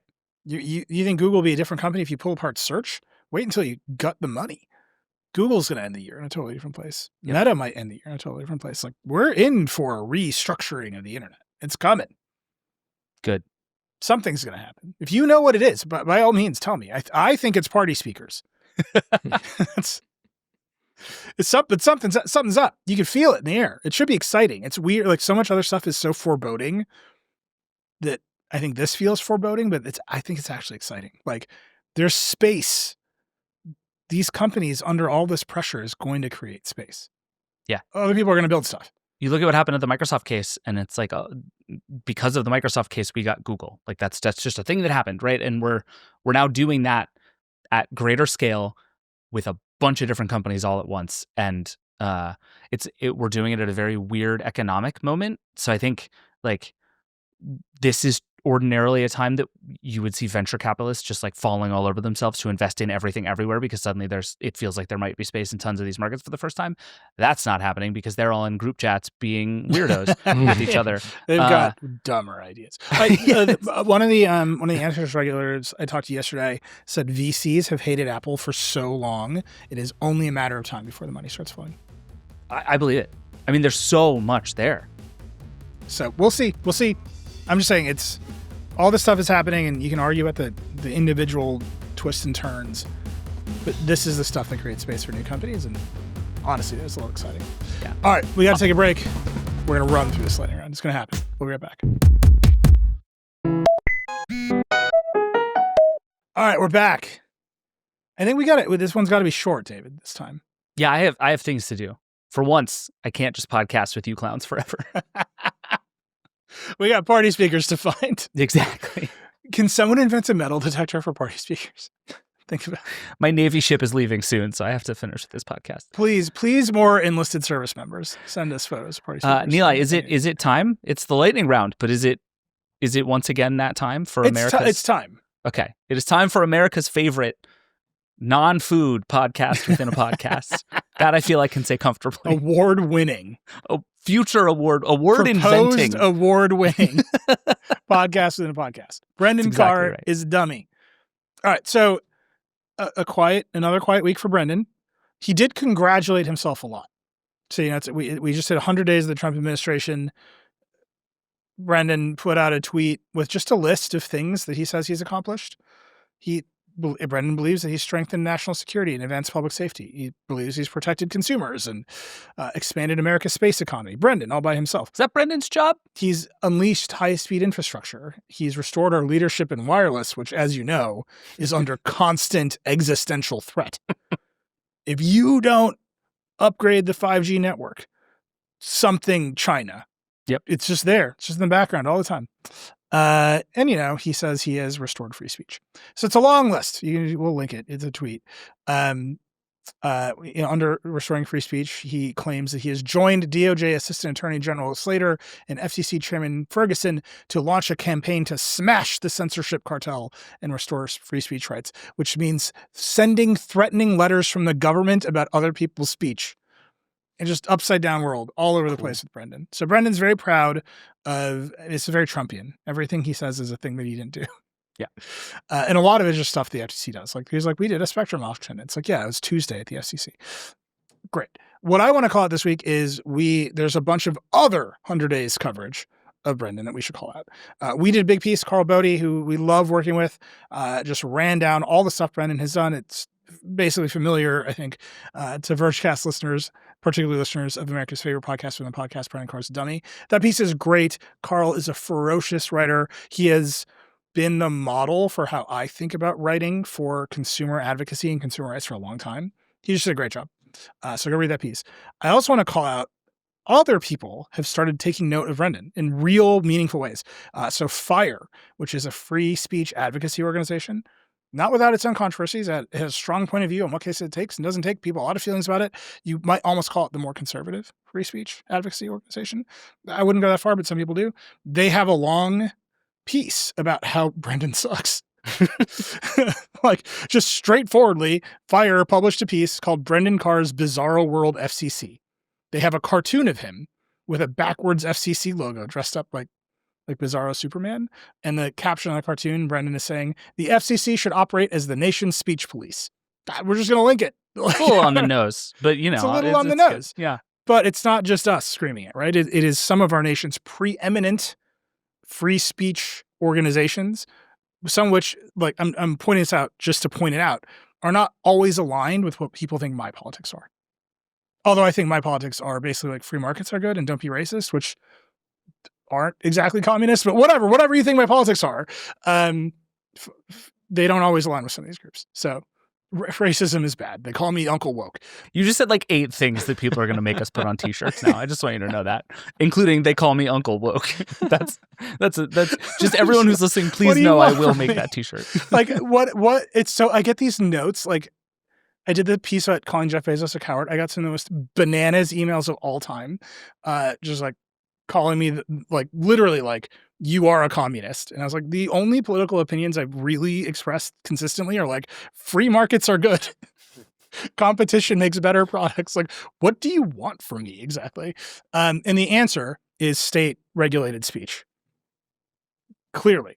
The LA Times is a good piece about Brendan running down all the things he's done. So the coverage is out there. It's not just us. It's not just me, Uncle Woke. But as always, I want to end Brendan Carr's Dummy by saying, Brendan, I know you listen. I know you love attention. You do. You live for it. Come on the show, man. If you can defend any of this crap, you should do it. You should make the argument. You should say the words out loud to me and then win. Don't you want to win, Brendan? Don't you want to collect this trophy from me? I'll make you a trophy if you win that debate. And you can have it. You could tweet about it. You could show it to your buddy Elon. The offer's in front of you. I don't think you can do it. So, as always, Brendan, I think you're a dummy, but you are welcome on Decoder. You're welcome on the Vergecast. You're welcome to one of those, those things they do on YouTube now where like 20 kids wave flags at people sitting in the center. We'll do that. Mm-hmm. Let's go. I don't think you will because I think you're a dummy and I think you know that you can't win. As always, this has been Brendan Carr as a Dummy, America's favorite podcast within podcast. TikTok Trends with Brendan Carr is very clearly a podcast we need to launch. So Brendan, get at us. What's that? What's it called? Chromium? But you know what It's I'm like talking about. Jubilee. or Jubilee! something? Is that it? Oh, by the way, if there's any like young reporters out there who want to profile Jubilee, email us.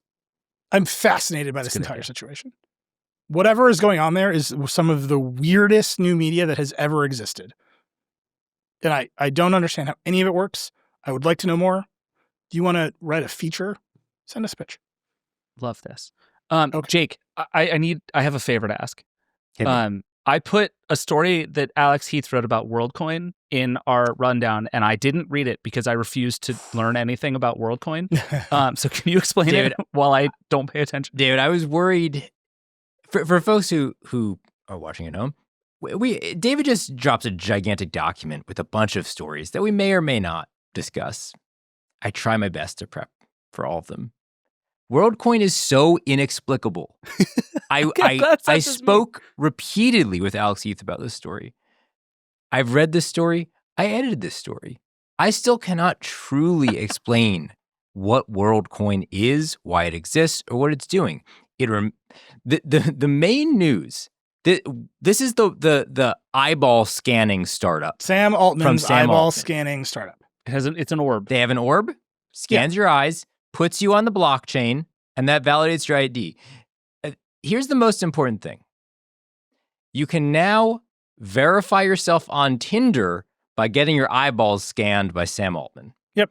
And when you're swiping through Tinder, that's either going to be a clear way to know that somebody is or is not a match for you.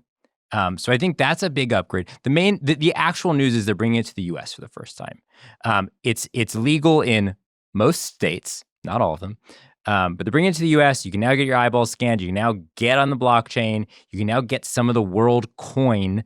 I think the idea is that this is somehow going to help authenticate humans as being humans in a world of AI nonsense happening on the internet. I'm not quite sure where the crypto coin comes in. That still feels a little like fuzzy magic. It'll be worth value somehow. But yeah, the main thing is they have brought it to the US now.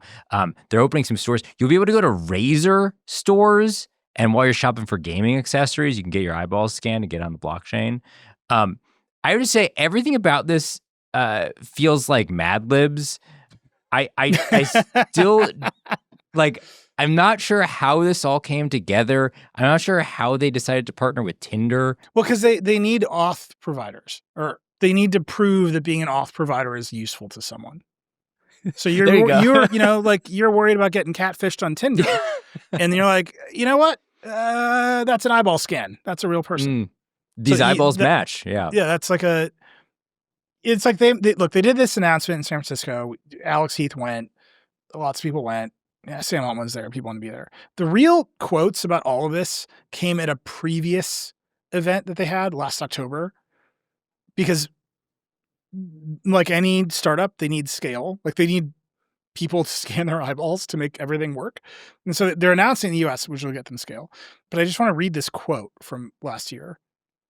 To provide access to every human, we need more orbs. Lots more orbs. Probably on the order of 1,000 times more orbs than we have today. Not more orbs, but more orbs in more places. Then they are launching a service called Orb on Demand that will let people order orbs, much like a pizza you would have delivered to your apartment. So you can push a button and someone with an orb will come to your apartment and scan your eyes. I can't, it's so silly. I love it. This has all completely vindicated my total uninterest in knowing anything about this story. I love it. Look, soon our social networks will be full of weird AI avatars, all trying to bone you and marry Kevin Roose. And I will you are going to real. have to push the orb button and have an orb show up at your house and verify that it's actually you who is deeply in love with Kevin and not some rogue AI. And it is me, Kevin. If you're listening, get at me. I'm right here. I've been right here all along, Kevin. It's very good. It's very good.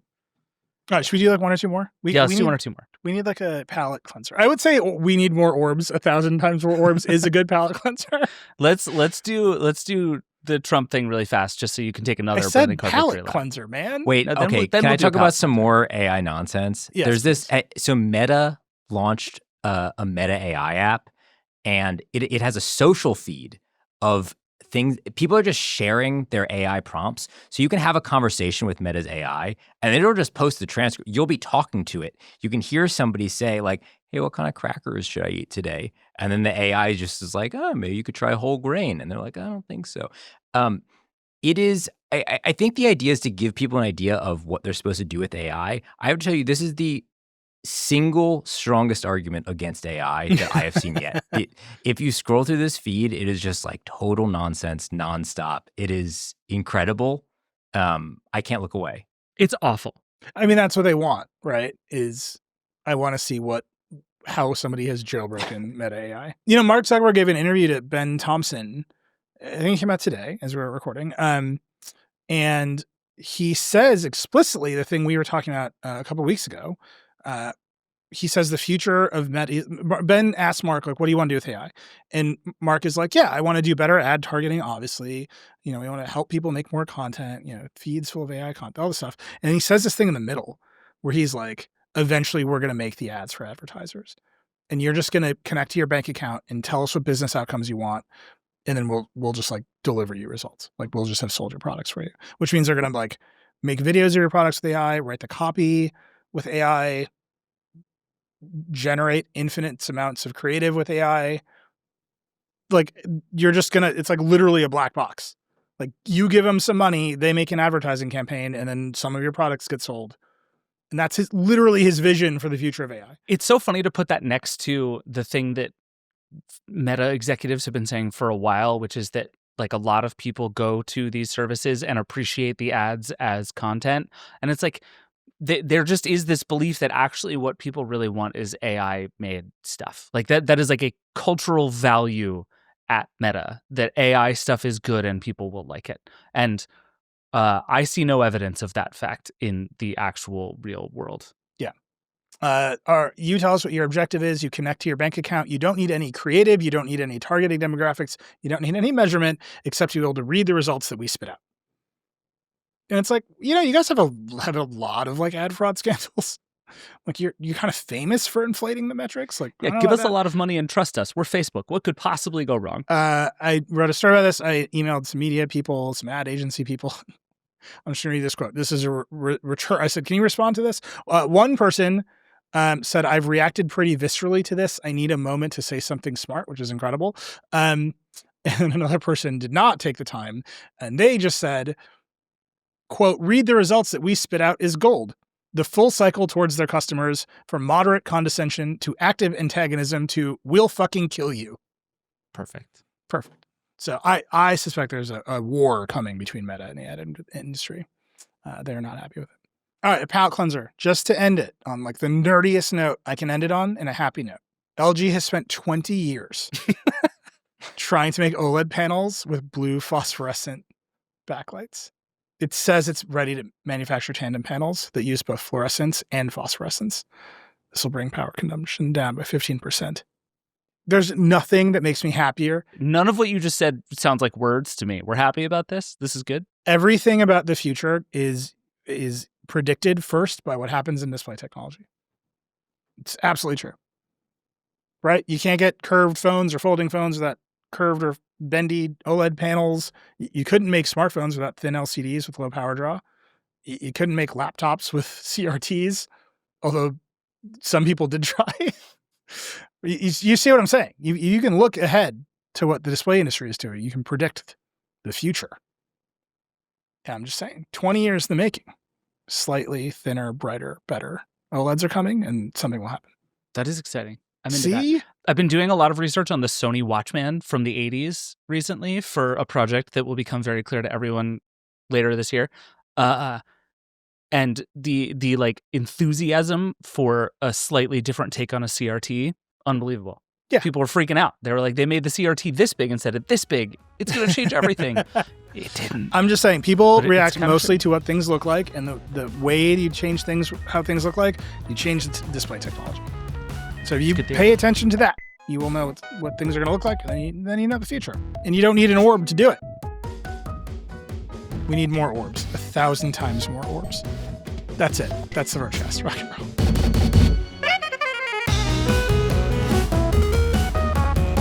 And that's it for the Vergecast this week. And hey, we'd love to hear from you. Give us a call at 866-VERGE-11. The Vergecast is a production of The Verge and the Vox Media Podcast Network. Our show is produced by Will Poor, Eric Gomez, and Brandon Kiefer. And that's it. We'll see you next week.